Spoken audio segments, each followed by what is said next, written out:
यदि उसी का आत्मा जिसने मसीह यीशु को मुर्दों में से जिलाया,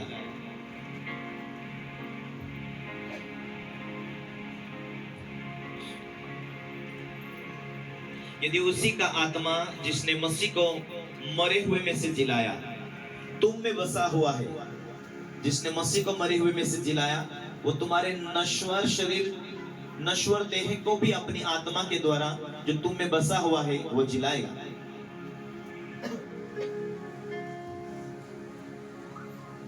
यदि वही आत्मा यीशु मसीह को मुर्दों में से जिलाए तो वही आत्मा तुम में बैठा हुआ है, सालों से बंद पड़े कामों को वो खोल के देगा। जो आशीष के लिए तुम तरसते उस आशीष को वो खोल के देगा। जिस अगुवाई को तुम तरसते वो अगुवाई रोज तुम्हें करेगा। रोज दर्शनों के द्वारा वो तुमसे बात करेगा।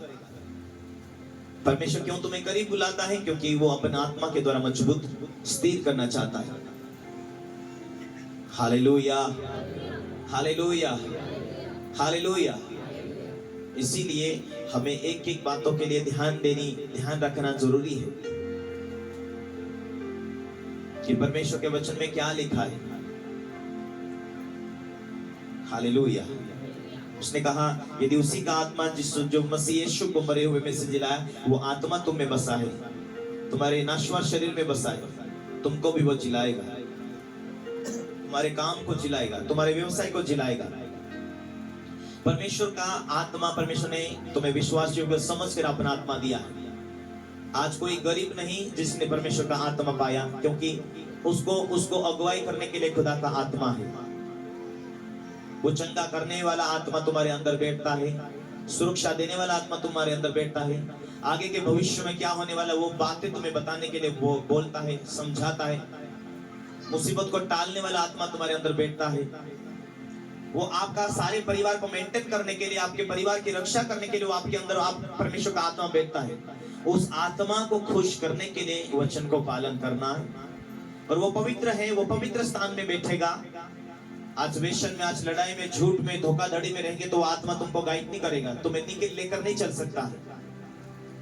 आगे शांति और सुख और आनंदित रहने के लिए उस आत्मा से भरे हुए रहो, क्योंकि वही आत्मा तुम्हें स्वर्ग के स्थान पर प्रभु के पास तक लेकर जाएगा।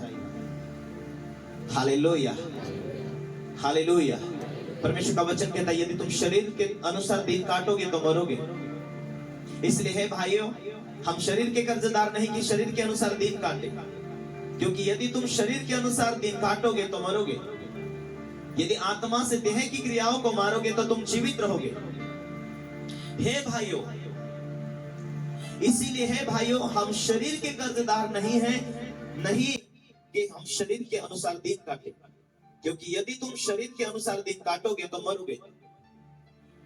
जो व्यक्ति आत्मा में हो वो इसी माफ कर रहा, वो एक छोटा नम्र बन के वो प्रार्थना किया करेगा। वो आत्मा में है, उसका लक्षण ये है कि वो कोमल, नम्र, मुझे प्रभु के साथ ईमानदार रहनी है, मुझे कोई कठोरपना नहीं। और कुछ इसने बोल दिया, कोई बात नहीं, मैं उसे क्षमा कर देता हूँ। किसी ने मेरा दिल दुखा दिया, मैं क्षमा कर देती हूँ, कर देता हूँ।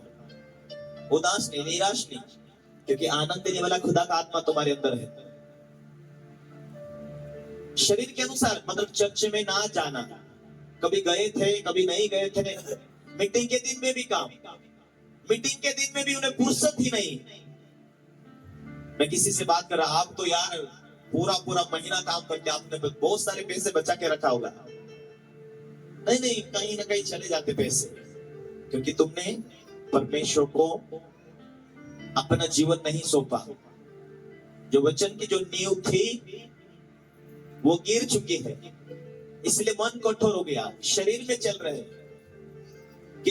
किसी के प्रति कड़वाहट है, नफरत है, या ऐसा हो सकता कि धन की लालच है कि आज इतना पैसा कमाऊंगा, कल इतना पैसा कमाऊंगा। प्रभु के साथ नहीं जी रहा, प्रभु के साथ नहीं चल रहे। जो इकट्ठा कर रहा है ना, कई बार इकट्ठा लेके चले जाता शैतान। वचन स्पष्ट कहता है, इसीलिए भाई कर्जदार, शरीर के कर्जदार नहीं कि शरीर के अनुसार दिन काटे। यदि तुम शरीर के अनुसार दिन काटोगे तो मरोगे। शरीर में चल रहे हैं, इसका मतलब है गुस्सा है, नफरत है, लड़ाई है, वो शरीर के लक्षण है। और ऐसा जीवन काटोगे तो ये शारीरिक रूप बाद में मुसीबत आई, फिर रो रहे, फिर प्रार्थना करे, हाय प्रभु, हाय प्रभु, हाय प्रभु। चिल्ला रहे, प्रभु को बोल रहे, पास्टर जी समस्या क्यों नहीं खत्म क्यों नहीं हो रही। एक फैमिली से मैं बात कर रहा था, उसने कहा सालों से हमारे घर में कितने सालों से हमारे घर में ये व्यवसाय है, तब ऐसे घटना नहीं हुई। मैंने कहा कब से विश्वास में है? समथिंग कुछ महीना हुआ। 30 लाख रुपए का भी जमीन लिया। मैंने कहा ऐसा कभी हुआ नहीं, लेकिन प्रार्थना में आने से हमारे घर में बरकत आई और हमारा व्यवसाय दुगना तिगुना हो गया। हम भैंस का धंधा कई सालों से करते थे, लेकिन ऐसी घटना नहीं होती थी। लेकिन बीमार थी और वो बीमारी आपके चर्च में आकर प्रार्थना करने से चंगे हुए, फ्री हुए। Hallelujah, hallelujah. पर इतने बरकत इकट्ठे नहीं कर पाते थे कि जितना हम प्रार्थना में आकर इकट्ठे कर पाए।